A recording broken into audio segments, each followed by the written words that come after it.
शनैश्चरम्।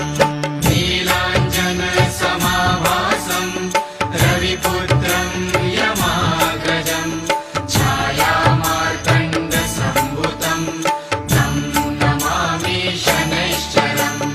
नीलाञ्जनसमाभासं रविपुत्रं यमाग्रजं छायामार्तण्डसम्भूतं तं नमामि शनैश्चरम्।